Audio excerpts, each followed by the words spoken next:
poder en la alabanza. Poder en la alabanza. Hay niveles en diferentes aspectos de la vida, ¿no? Por ejemplo, cuando hablas de una amistad, pues hay niveles. Puede ser un simple compañerismo del salón de clases, puede ser una amistad ya como de, pues igual de salón de clases, ¿no? Donde pues te relacionas con tu amiguito o tu amiguita y a veces se invitan que al cumpleaños o así, ¿no? Cosillas así. Pero también ya cuando pasa el tiempo, vamos creciendo y eso, pues suele haber ya amistades o relaciones ya más profundas, ya amistades donde hay más confianza, donde hay ya otros niveles de madurez, de comunicación, ¿no? Ya te comunicas cosas ya más, pues a lo mejor más íntimas o cosas que no le contarías a cualquiera, ajá, por ese nivel de confianza, ¿no? En las relaciones. Y vamos a ir viendo algunas citas. Apocalipsis, capítulo 11, versículo 1. Aquí dice: entonces se me dio una caña, parecida a una vara de medir, y se me dijo: levántate y mide el templo de Dios y el altar, y cuenta a los que adoran en él. En otras versiones, por ejemplo en la Reina Valera 60, me llama la atención que dice: y mide el templo de Dios y el altar y a los que adoran en él. Ahí la instrucción es medir el templo, medir el altar y medir a los que adoran en él. En la otra versión dice: cuenta a los que adoran ahí en el altar. El caso es que yo creo que el Señor sí se da cuenta de qué tan profunda es nuestra adoración, ¿no? Y aquí pues quedó escrito, ¿no? De alguna forma el Señor da esta instrucción de ir a medir el templo, el altar y a los que adoran en él. ¿Como para qué medir? Pues para ver, yo creo que el Señor siempre está al tanto de cómo va nuestra relación con Él, cómo va nuestro crecimiento. Y así como un padre, ¿no? De repente si ves que su hijo se está estancando en la estatura, pues vas y lo llevas con el pediatra, ¿no? Y le dice: oiga, doc, fíjese que mi hijo yo siento que se está estancando, todos sus compañeros ya están como de este tamaño y él está así de chiquito, ¿no? Y ya pues a lo mejor se pueden detectar ciertos desórdenes o cosas, cuestiones hormonales, ¿no? De las hormonas de crecimiento, etcétera, para ver qué medidas se pueden tomar, ¿no? O qué es lo que está pasando, ¿no? Y así yo creo que el Señor también se preocupa por nuestro crecimiento, porque en la palabra de Dios también lo dice, ¿no? Creced en el conocimiento de la palabra, creced en la gracia. Entonces, hay varias señales donde el Señor nos muestra que Él está preocupado para que no nos quedamos estancados, sino que crezcamos, ¿no? En Isaías capítulo 29, verso 13. Isaías capítulo 29, versículo 13. Dice pues el Señor: porque este pueblo se acerca a mí con su boca y con sus labios me honra, pero su corazón está lejos de mí. Hasta ahí voy a leer. Su corazón está lejos de mí. Eso también se puede detectar en una relación, ¿no? Cuando andas con una persona, a veces hay cercanía, a veces hay mucha convivencia, pero de repente por alguna otra razón, ¡pum!, ¿no? Llega a haber una distancia, llega a enfriarse esa relación, ¿no? ¿Por qué? Por esa distancia, por esa distancia, por esa lejanía. Cuando hay lo opuesto, cuando hay cercanía, pues suele haber mucha comunicación, mucha convivencia, confianza, etcétera, ¿no? Entonces vean cómo Aquí ya hemos visto dos citas. Una dice, mide a los que adoran en el templo. Ajá. Y esta otra cita habla de un corazón que está lejano, ¿no? Esta gente me alaba, se podría decir que bien, ajá, le salen muy bien las palabras, le sale muy bien el canto, ajá, la dicción es perfecta, la entonación, suprema, ¿no? Pero su corazón está lejos de mí. O sea, y como diciendo, pues, de nada sirve todo lo primero si lo más importante, el corazón, está lejos, ¿no? Entonces, seguimos hablando de esto de que hay niveles, ajá, hay niveles. Salmo 63, versículo 8. Dice así, Salmo 63, versículo 8. Dice, mi alma está mi alma apegada a ti. ¿Dónde estaba David? Pegado al Señor. ¿No? Ahora sí que me lo imagino así, como con resistol, ¿no? Ponía David así resistol, ¿dónde está el Señor? Así bien pegado, ¿no? Así es como debemos estar, ¿no? David pone ese ejemplo de qué tan cerca tenemos que estar del Señor. Mi alma está apegada a ti. Y por último, sobre este punto, vamos a ver lo que dice Santiago, capítulo 4, versículo 8. Santiago, capítulo 4, versículo 8. Dice, acercaos a Dios, y Él se acercará a vosotros. Pecadores, limpiad las manos, y vosotros los de doble ánimo, purificad vuestros corazones. Voy a enfatizar lo primero. Si nosotros, es un principio espiritual esto que estamos leyendo, si nosotros nos acercamos a Él, ¿qué va a pasar? Él se acerca a nosotros. Ajá. Y así cuando tú llevas una amistad, una relación, ajá, si tú buscas a la persona, ajá, y eres correspondido, la otra persona también pues te va a contestar, la otra persona poco a poco pues se va a ir acercando a ti, ¿no? Hay veces que pues nos mandan a volar, bueno, pues ok, ya. Pero cuando hay una relación, uno de los puntos claves es buscar, ajá, es tener interés. Y creo que es una forma de iniciar una relación, iniciar una amistad, cuando tú te interesas por la otra persona. Ajá. Y le vas preguntando, oye, fíjate que me di cuenta que veo que te gusta esto, o te interesa esto, ajá. Y entonces ya como que vamos, hay puntos de conexión, donde vamos encontrando esos puntos en común o esos gustos, ajá, y nos comenzamos a interesar y comienza ahí una relación, ¿no? Y entre más nos interesamos en la persona, entonces comienza a haber ya una cercanía muchas veces, ¿no? Claro, la otra persona puede poner como una distancia o puede decir, no, ¿sabes qué? Hasta aquí nada más, etcétera, etcétera. Pero es un principio bíblico y con el Señor funciona. Dice, acércate a mí y entonces, ¿qué va a pasar? Él se acercará a ti, ¿no? Se acorta esa distancia, ¿sí? Y ya no es un Dios lejano, sino un Dios cercano a ti. Ajá. Y comienzas a conocerlo más. ¿Por qué? Porque tú lo buscas a Él. Ajá. El Señor está dispuesto a que nosotros lo conozcamos, él nos conoce, o sea, Él no necesita preguntarte nada, ¿no? Realmente, porque te conoce bastante bien, pero nosotros sí tenemos esa oportunidad de acercarnos a Él. Y está este principio espiritual, ¿no? Entonces, como les decía, hay niveles,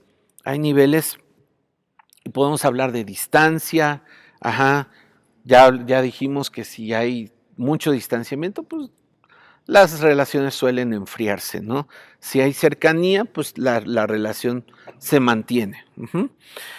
Podemos hablar de intensidad, porque puede haber una relación cercana y muy intensa tal vez. Ajá. Em, pero hay veces que puede que sea una relación muy pasional, pero sin un tercer factor, sin profundidad. Entonces también la intensidad yo creo que es como el resultado de, ¿no? Puede ser el resultado de esa cercanía, uh-huh, pero qué mejor que sea el resultado de esa profundidad, ¿no? Y cuando hay esa profundidad, pues nos referimos a que hay confianza, ajá, hay un gran nivel de confianza, hay un gran nivel de madurez tal vez, ajá. Porque pues hay veces que los amigos te fallan, ¿no? Te fallan, o hay veces que te traicionan, ¿no? O hay veces que pues ya no te buscan por un ratote, ¿no? Y luego regresan y, ay, amigo, ¿qué es? Que me hace falta de dinero y tú, ay, otra vez, ¿no? Pero bueno, lo amas, lo estimas y ya, ¿no? A ver, toma, aquí está. Pero hay veces que tú, como que ya hay ese nivel de madurez donde pues ya aguantas y sabes los defectos de tu amigo, tu amiga y dices, ay, bueno, y se lo pasas, ¿no? Lo perdonas. Ujú.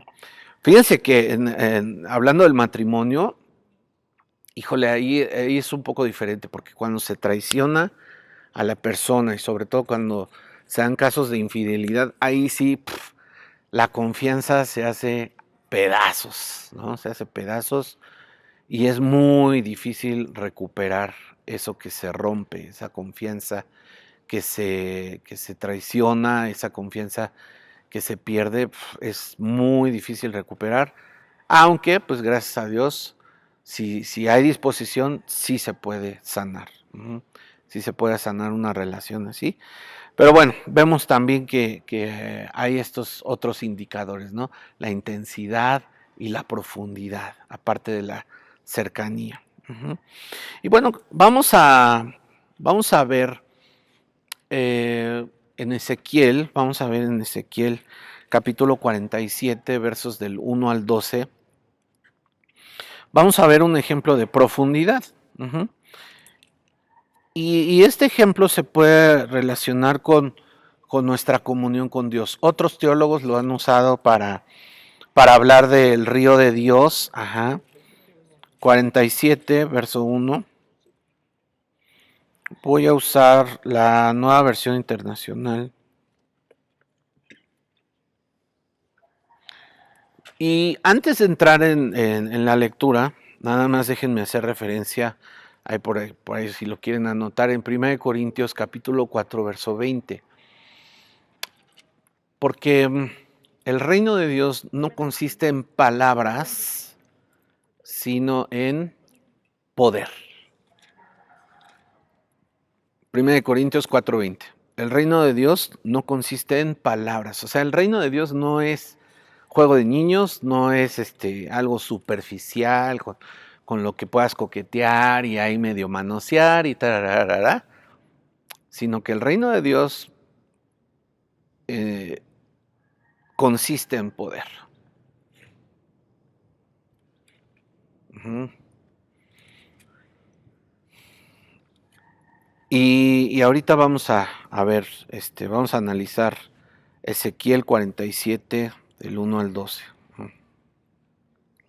Tristemente hoy veo muchas iglesias que de veras, o sea, se quedan en lo superficial y la experiencia es muy bonita, la experiencia, ay, sí, sentí hormigueo, sentí bien bonito, ajá, pero se queda todo en ese aspecto emocional, pero no estamos entrando verdaderamente en ese aspecto espiritual, ¿no? Vamos a leer Ezequiel capítulo 47, verso 1. El hombre me trajo de vuelta a la entrada del templo y vi que brotaba agua por debajo del umbral, en dirección al oriente, que es hacia donde la fachada del templo. perdón, que es hacia donde da la fachada del templo. El agua corría por la parte baja del lado derecho del templo, al sur del altar.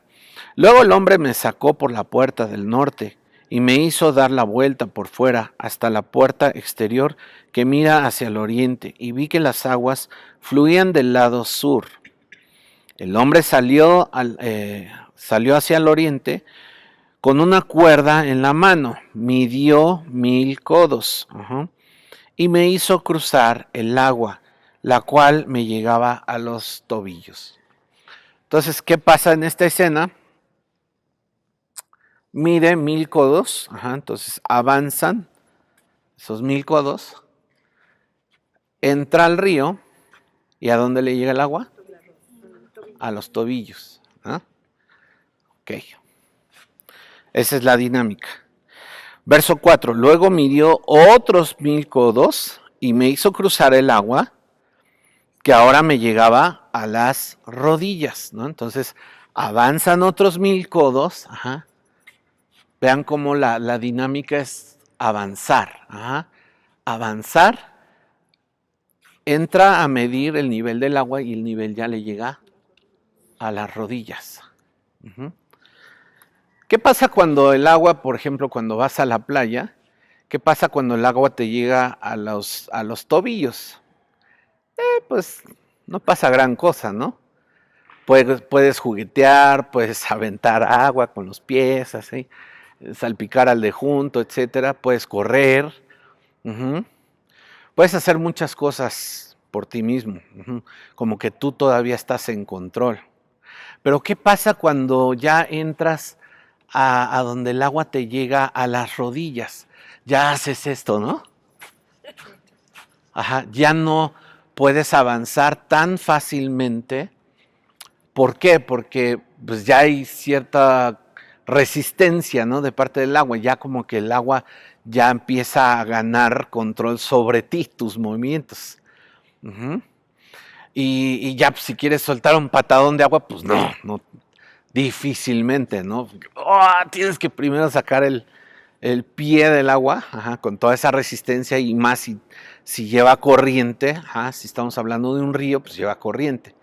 Entonces hay veces que ya no es tan fácil moverte por ti mismo. Dice el verso, a la mitad del verso 4. Midió otros 1000 codos y me hizo cruzar el agua, que esta vez me llegaba a la cintura. Ya cuando te llega a la cintura el agua, si es un río, ya puede ser peligrosa la cosa, ¿no? Porque si es un río que lleva ya mucha corriente, te puede arrastrar. Entonces ya ahí como que ya no, tus movimientos ya no son tan libres. Ahí ya estás luchando con el agua, ya estás en una situación donde difícilmente tú tienes control. Y estamos hablando ya de una mayor profundidad, ¿sí?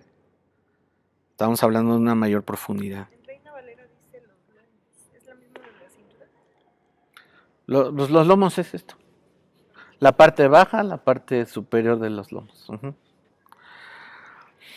Luego dice el verso 5, midió otros 1000 codos, pero la corriente se había convertido ya en un río que yo no podía cruzar.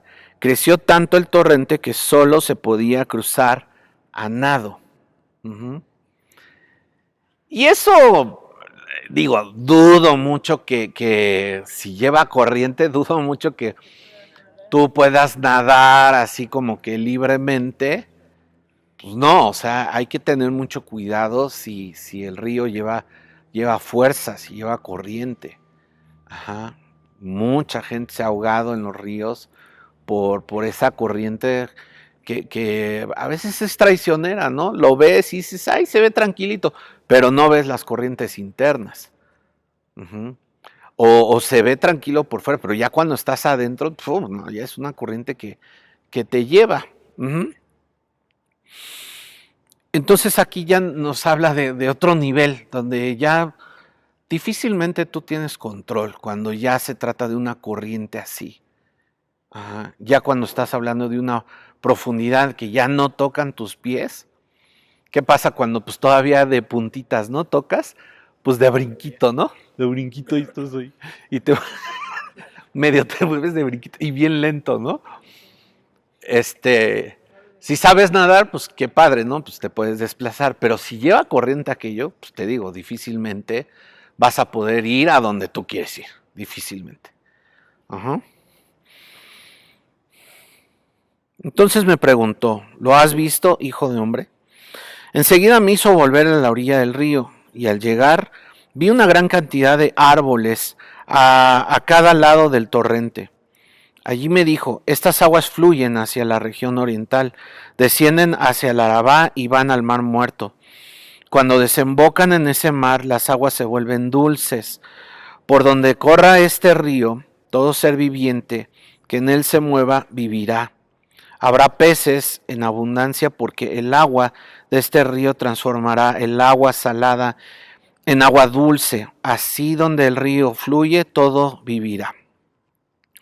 Junto al río detendrán los pescadores, desde Engadi hasta Englaín, porque allí habrá un lugar para secar sus redes. Los peces allí serán tan variados y numerosos como en el mar Mediterráneo, pero sus pantanos y ciénegas no tendrán agua dulce, sino que quedarán como salinas. Junto a las orillas del río crecerá toda clase de árboles frutales. Sus hojas no se marchitarán y siempre tendrán fruto. Cada mes darán frutos nuevos, porque el agua que los riega sale del santuario. Sus frutos servirán de alimento y sus hojas serán medicinales. Hay una palabra muy similar en Apocalipsis capítulo 22, los primeros 3 versos. Una cita muy similar donde habla del templo, habla de un río que fluye del templo y habla de este árbol que está a uno y otro lado del río. Y habla de que sus hojas son medicina para las naciones. Y si ustedes también recuerdan en el Salmo capítulo 1, versículo, ya me estoy desviando. Si el Salmo capítulo 1 dice, bienaventurado el hombre que no anduvo en consejo de malos, sino que en la ley del Señor está su delicia, en la cual medita de día y de noche. Y dice, será como árbol plantado junto a corrientes de aguas, y su hoja no cae, y da su fruto en su tiempo. Entonces son palabras muy similares. Vean cómo está hablando de algo. Vean cómo al hombre lo compara como ese árbol plantado junto a ¿qué? Junto a esas corrientes de agua que fluyen de dónde? Del santuario. Y hace muchos años tuvimos aquí una convocación que se llamó el Río de Dios. Y aprendíamos que ese río de Dios es la presencia misma de Dios que fluye a través de las naciones, fluye desde su trono, trayendo esa vida. Si ustedes van, por ejemplo, me llamó mucho la atención una vez que fuimos hacia Tasco, hay unas zonas medio con arbustos y espinos, pero hay otras zonas donde ves que hay un río de a tiro. ¿Por qué? Porque hay un valle, normalmente donde hay un valle, pues hay un río en medio, eh, y donde va ese río, a uno y otro lado, casi siempre hay mucha vegetación, hay mucha vida. Lo mismo que está diciendo aquí. Y algo que me llama la atención es que al momento de llegar a la parte más profunda del río, es donde hay mayor cantidad de peces. ¿A qué se relacionan los peces? Recordemos las palabras del Señor Jesús. Dijo, ya no los haré más pescadores de hombres, sino... Perdón, ya no serán más pescadores de peces, sino de hombres. Esa pesca se refiere a la pesca de almas en estos tiempos. Entonces vean cómo esta figura de cómo se va haciendo cada vez más profunda el río, ajá. Ya en su parte más profunda estamos hablando de que hay salvación y hay sanidad, porque también habla de sanidad. Ajá. Entonces, ¿a qué voy con esto? ¿A qué voy con esto?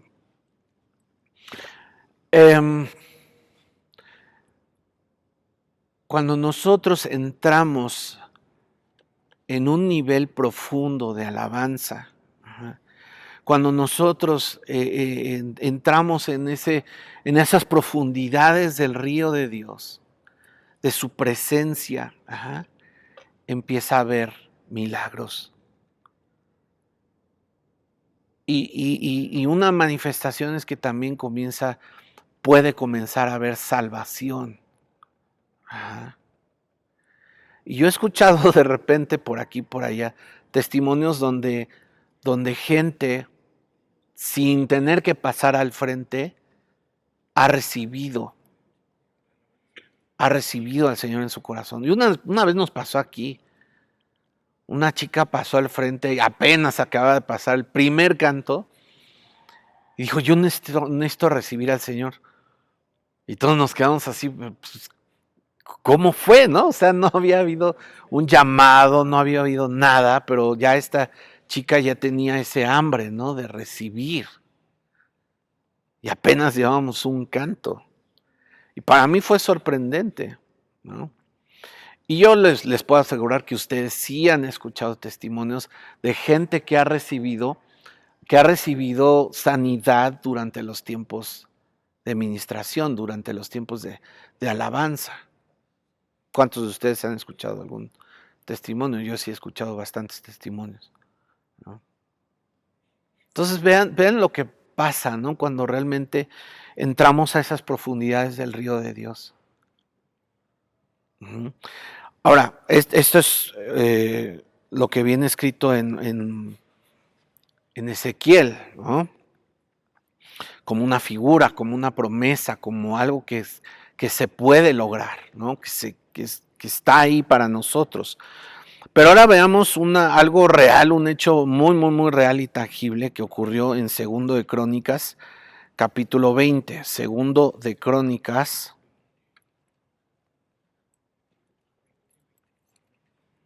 capítulo 20.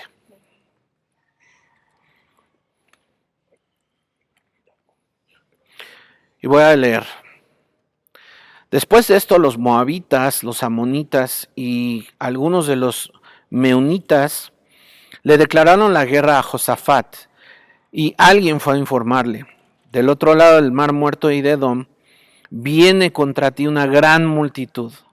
Ahora están en Hasesón, Tamar, es decir, en Engadi. Atemorizado, Josafat decidió consultar al Señor y proclamó un ayuno en todo Judá. Los habitantes de todas las ciudades de Judá llegaron para pedir juntos la ayuda del Señor. En el templo del Señor, frente al atrio nuevo, Josafat se puso de pie ante la asamblea de Judá y de Jerusalén y dijo: Señor, Dios de nuestros antepasados, ¿no eres tú el Dios del cielo y el que gobierna a todas las naciones? Es tal tu fuerza y tu poder que no hay quien pueda resistirte. ¿No fuiste tú, Dios nuestro, quien a los ojos de tu pueblo Israel expulsó a los habitantes de esta tierra? ¿Y no fuiste tú quien les dio para siempre esta tierra a los descendientes de tu amigo Abraham? Ellos la habitaron y construyeron un santuario en honor de tu nombre, diciendo: cuando nos sobrevenga una calamidad o un castigo por medio de la espada, o la plaga o el hambre, si nos congregamos ante Él en este templo que lleva tu nombre y clamamos a ti en medio de nuestra aflicción, tú nos escucharás y nos salvarás. Cuando Israel salió de Egipto, tú no le permitiste que invadiera a los amonitas, ni a los moabitas, ni a los del monte de Seir, sino que los enviaste por otro camino para que no destruyera a esas naciones. Mira cómo nos han pagado ahora, viniendo a arrojarnos de la tierra que tú nos diste como herencia. Dios nuestro, ¿Acaso no vas a dictar sentencia contra ellos? Nosotros no podemos oponernos a esa gran multitud que viene a atacarnos. No sabemos qué hacer, pero en ti hemos puesto nuestra esperanza. Todos los hombres de Judá estaban de pie delante del Señor, junto a sus mujeres y sus hijos, aún los más pequeños. Entonces, a ver, imaginen la escena, imagínense que estamos nosotros aquí, ¿cuántos seremos? Unos 30 tal vez, 20 y tantos, pero viene contra nosotros una gran multitud a acabar con nosotros. Y ellos vienen bien armados y tú, pues, tú traes tus lápices, tu celular y pues, tu Biblia y ya, ¿no? O sea, que digas tú, no vienes tan armado, ¿no? Como ellos. O sea, hay una clara desventaja, ¿no? Y a mí alguna vez me pasó, recuerdo, ahorita me acordé de un episodio. Yo antes jugaba rugby y en una ocasión invitaron o más bien llegó a México un grupito del ejército de Inglaterra, ¿no? Cadetes del ejército de Inglaterra. No, hombre, el más chiquito yo creo que fácil medía como 1.90, el más chiquito. Y eran unos roperos así, unos cuates así. Y cuando nos dijeron que pues íbamos a jugar contra ellos, yo dije, no, ya valí, ¿no? O sea, así te sientes, la verdad, cuando estás en gran desventaja, ¿no? Sientes que te van a pasar por encima, ¿no? Y tu porcentaje de supervivencia es pues, casi cero, ¿no? Así estaba el pueblo de Israel. Estaban frente a un adversario muy poderoso, muy numeroso, muy armado. Vamos a continuar la lectura. Verso 14. Entonces el Espíritu del Señor vino sobre Jaasiel, hijo de Zacarías y descendiente en línea directa de Benaías, Jehiel y Matanías. Este último era un levita de los hijos de Asaf, que se encontraba en la asamblea. Y dijo Jaasiel: escuchen, habitantes de Judá y de Jerusalén, y escuche también usted, rey Josafat. Así dice el Señor: no tengan miedo, ni se acobarden cuando vean ese gran ejército, porque la batalla no es de ustedes, sino mía. Mañana, cuando ellos suban por la cuesta de Cis, ustedes saldrán contra ellos y los encontrarán junto al arroyo, frente al desierto de Jeruel. Pero ustedes no tendrán que intervenir, en esa batalla. Simplemente quédense quietos en sus puestos para que vean la salvación que el Señor les dará. Habitantes de Judá y de Jerusalén, no tengan miedo ni se acobarden, salgan mañana contra ellos, porque el Señor estará con ustedes. Josafat y todos los habitantes de Judá y de Jerusalén se postraron rostro en tierra y adoraron al Señor. O sea, hicieron algo bastante inteligente, ¿no? Adoraron al Señor. Rindieron su corazón a Él. Los levitas de los hijos de Coat y de Coré se pusieron de pie para alabar al Señor, Dios de Israel, a voz en cuello. Otra cosa que hicieron bastante inteligente, alabaron al Señor. Y eso de voz en cuello, pues es con fuerza, ¿no? Con muchas ganas. Verso 20. Al día siguiente madrugaron y fueron al desierto de Tecoa. Mientras avanzaban, Josafat se detuvo y dijo: habitantes de Judá y de Jerusalén, escúchenme. Confíen en el Señor su Dios y estarán seguros. Confíen en sus profetas y tendrán éxito. Después de consultar con el pueblo, Josafat designó a los que irían al frente del ejército para cantar al Señor y alabar la hermosura de su santidad con el cántico: den gracias al Señor, pues su gran amor perdura para siempre. Ya me imagino, ¿no? Están acá los más machines, los del el ejército, ¿no? Y en eso la estrategia, ¿cuál es? A ver, que pase el grupo de alabanza al frente. Y pues ahí va el Iván con su guitarra, ¿no? Y ahí va el Checo. ¿Ah? Y ahí van todos ustedes, ¿no? Al frente. Y pues así como que, pues enfrente del ejército, ¿no? Oigan, pero pues no, la cosa es al revés, no primero el ejército, la fuerza bruta y ya después nosotros, no, ustedes van a ir al frente.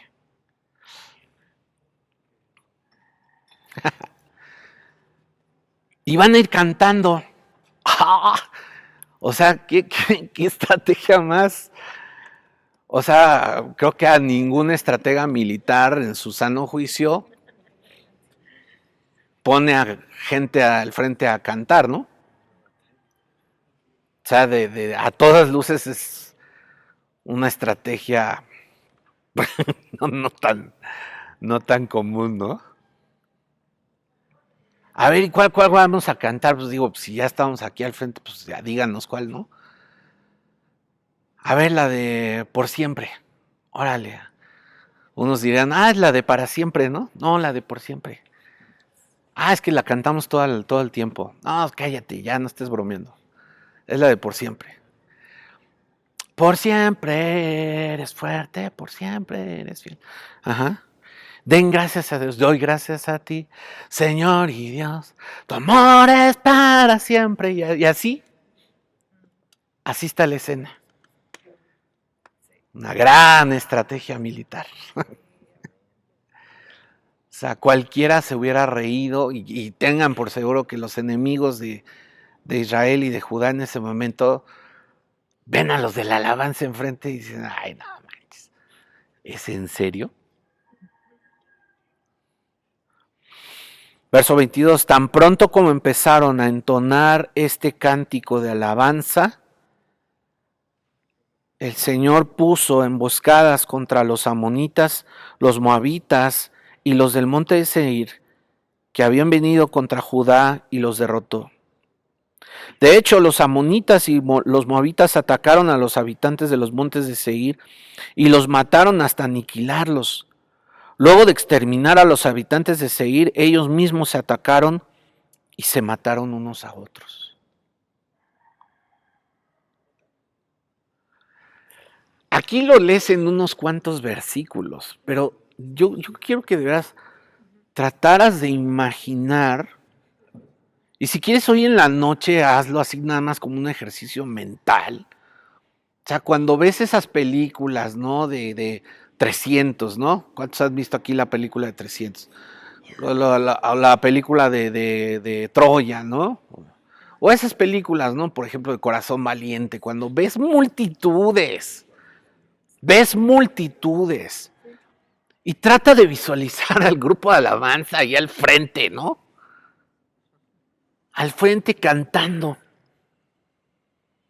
Y visualiza a esos miles que empiezan a avanzar, pero se empiezan a dar entre ellos. Y se empiezan a matar entre ellos. Y rematan con los que están ahí en el monte, los de Seir, que también eran enemigos.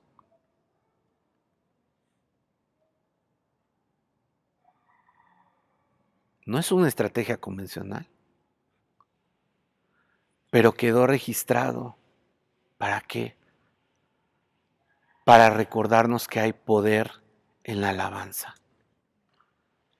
Hay poder en la alabanza. Tengo testimonios que les pudiera compartir, pero ahorita no daría tiempo. Quiero darles otro ejemplo en la Escritura. En Hechos capítulo 16.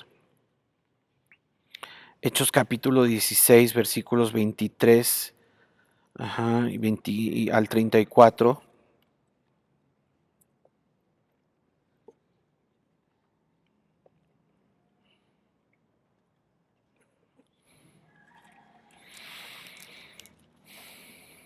Y dice así, voy a leer a partir del verso 23, Hechos 16, a partir del verso 23. Bueno, voy a leer desde el 22. Entonces la multitud se amotinó contra Pablo y Silas. No sé si en las noticias recientemente vieron lo que ocurrió en Tasco. Se amotinó la gente contra 3 supuestos secuestradores. Se amotinó contra Pablo y Silas. Se me movió aquí. Luego los magistrados mandaron que arrancaran sus ropas y los azotaran. ¿Qué versión? NBI. Después de darles muchos golpes, o sea, para mí una imagen gráfica de algo así es lo que acaba de ocurrir en Tasco. No sé si vieron, pero con qué saña los pateaban, les daban, había gente con palos, había gente con maderas pegándoles, había gente con tubos dándoles en la cabeza. Y aquí dice que con la autoridad, ¿no? La autoridad fue la que dijo azótenlos, ¿no? Y después de darles muchos golpes, ¿saben qué condición quedaron? Pues quedaron mal, ¿no?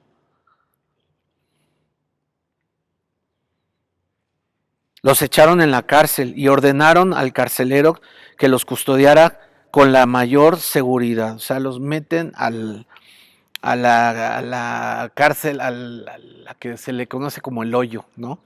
En varias cárceles existe esa zona, ¿no? Que se le conoce como el hoyo, que es lo peor, lo de más seguridad y lo peorcito. Al recibir tal orden, este los metió en el calabozo interior y les sujetó los pies en el cepo.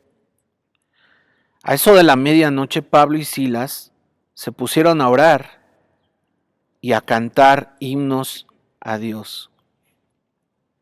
Y los otros presos los escuchaban.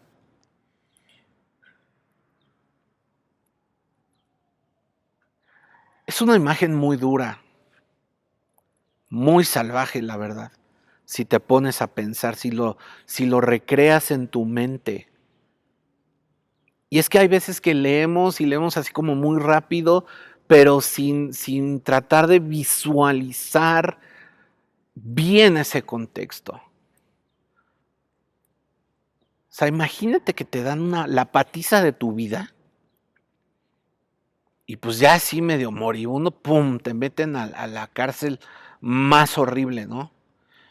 Y te sujetan los pies, que como si estuvieras en condiciones de escaparte, o sea, después de esa patiza. Pues estás mal, ¿no? Y anímicamente no creo que estés bien. ¿Cómo te sentirías después de una tranquiza así, no? Ay, sí, señor, quiero más, que me saquen de aquí para que me den otra. Pues no, la verdad no, o sea, ya lo que a lo mejor deseas es morirte. Pero yo veo aquí la fortaleza que estos hombres tenían, aún estando en medio de esa situación tan fuerte. Y se ponen a orar. Ok, esa todavía te la paso, ¿no? Yo me podría orar, yo diría, Señor, ya llévame.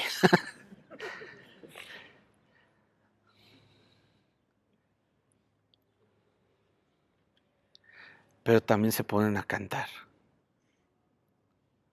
Y a cantar de tal forma que los demás los escuchaban. Porque Pedro y Silas hubieran dicho, ay, pues vamos a cantar en el fondo de nuestro corazón, ¿no? Para que nadie nos escuche, ¿no? Y hay muchos cristianos que así andamos por la vida. Cantamos en el silencio de nuestro corazón para que los demás no nos escuchen, para no incomodar a los demás. Porque me da penita, ¿no? Que sepan que yo soy cristiano. Pero no, aquí dice la palabra de Dios que los demás lo escuchaban. Entonces estaban en la del fondo y aún así los escuchaban los demás presos, pues será porque le estaban echando pulmón, ¿no?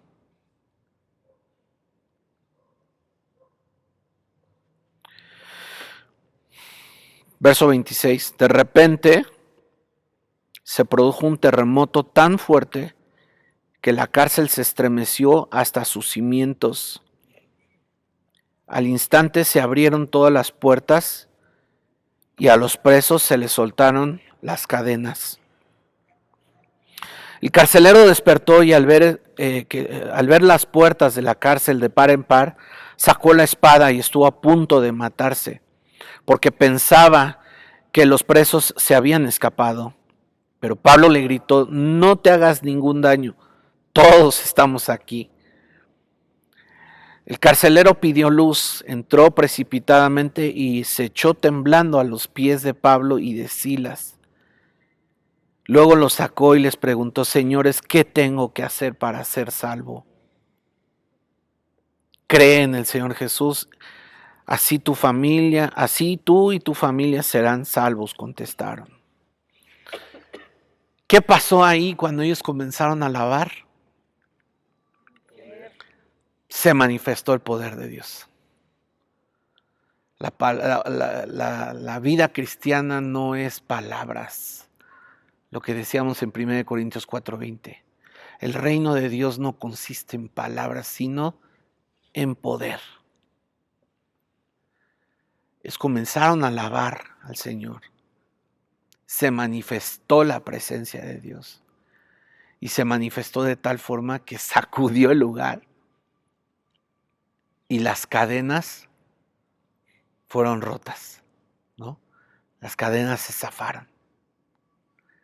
Y es algo que puede ocurrir aquí en lo espiritual cuando nosotros nos metemos en esa profundidad con el Señor, porque sí, les puedo asegurar que si Pablo y Silas no hubieran estado bien cimentados en la palabra de Dios, si Pablo y Silas no hubieran estado bien arraigados en la palabra de Dios, o sea, no hubieran sobrevivido ese momento. Pero estaban tan fortalecidos que pudieron resistir eso y todavía ponerse a alabar.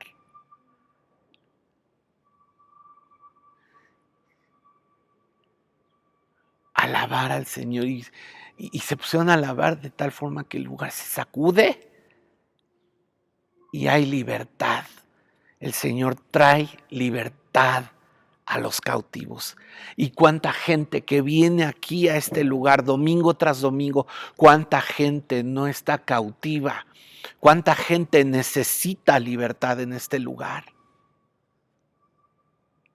Y nosotros podemos alabar al Señor de tal forma, porque los demás presos pues, no estaban cantando. No dice ahí que se unieron al cántico de Pablo y Silas. No. Pero tu alabanza puede afectar de tal forma a terceros que ellos mismos puedan ser liberados de sus ataduras, de sus enfermedades. Entonces fíjense lo que puede ocurrir cuando nosotros alabamos en esa intensidad, en esa profundidad. ¿Qué cosas pueden ocurrir? Al grado tal que los ejércitos de los enemigos, pum, pum, pum, se empiecen a dar contra ellos mismos. Y eso es lo que muchas veces, es la estrategia que he usado muchas veces cuando nos llaman que a marchar, que a pararnos ahí a la Cámara de Diputados. Esa ha sido mi estrategia muchas veces, ponerme a alabar. ¿Y qué sale en las noticias al día siguiente? No se pusieron de acuerdo, hubo diferencias entre ellos mismos. Lo que viene aquí escrito.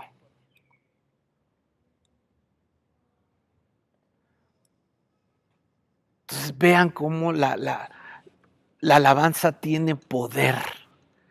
Poder sobre nuestros enemigos, poder sobre situaciones muy difíciles, porque díganme a mí, ¿quién de ustedes les gustaría estar en la posición de Pablo y Silas?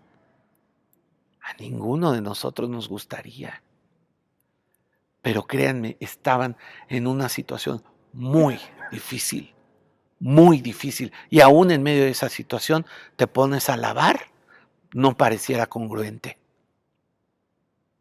Te dan ganas más bien de chillar, de lamentarte, pero no de alabar. Pero esto es con lo que quiero que ustedes se queden el día de hoy, que hay poder en medio de la alabanza. ¿Y por qué hay poder en medio de la alabanza? Les digo por qué. Porque Dios se hace presente. Y ese es otro tema que vamos a ver. Porque Dios habita en medio de su alabanza. Entonces, cuando tú invocas el nombre del Señor y cuando tú empiezas a alabarle, Él se hace presente. Y Él sí es poderoso gigante. Y cuando se hace presente el poderoso de Israel, ¿quién? Dime quién puede contra Él. ¿Qué hacen sus enemigos? Agarran sus maletas, corren. Huyan delante de ti todos aquellos que aborrecen tu nombre.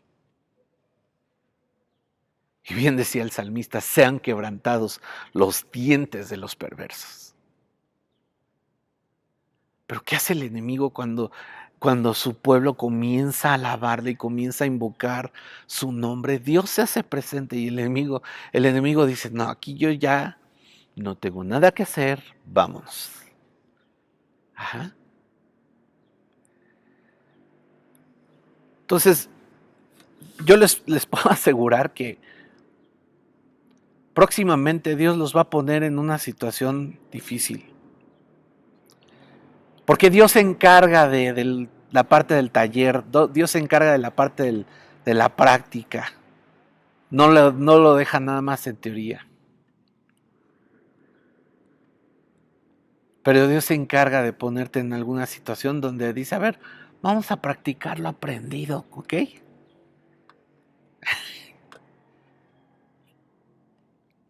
Y en ese momento ponte a alabar al Señor.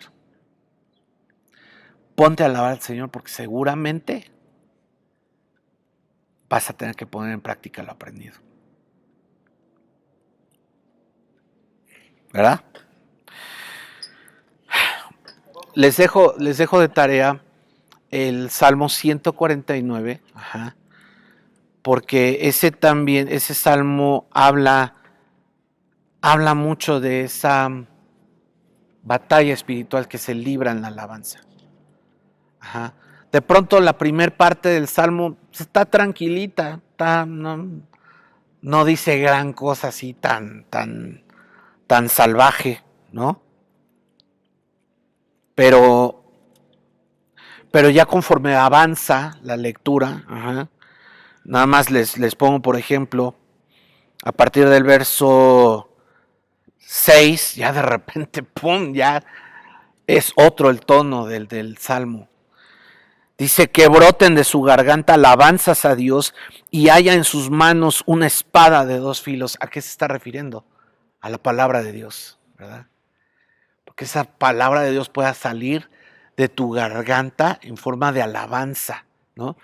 Por eso es que hacemos mucho énfasis de que las alabanzas que entonamos estén basadas en la palabra de Dios, estén doctrinalmente alineadas a la palabra de Dios y que no cantemos tonterías, que no cantemos cosas huecas, cosas que no contengan la palabra de Dios, porque aquí viene por qué es poderosa también la alabanza, porque cuando contiene la palabra de Dios es como una espada de dos filos que estamos utilizando en el momento en contra de nuestros enemigos. Dice, para que tomen venganza de las naciones y castiguen a los pueblos. Y está hablando de esos pueblos que son enemigos del Señor, a esos enemigos espirituales que están en las regiones celestes. Entonces, hay poder en medio de la alabanza. No lo duden. Aplíquenlo en sus vidas. Y sobre todo cuando estén haciendo una situación dura, muy difícil, muy complicada. Alaben al Señor. Alaben al Señor.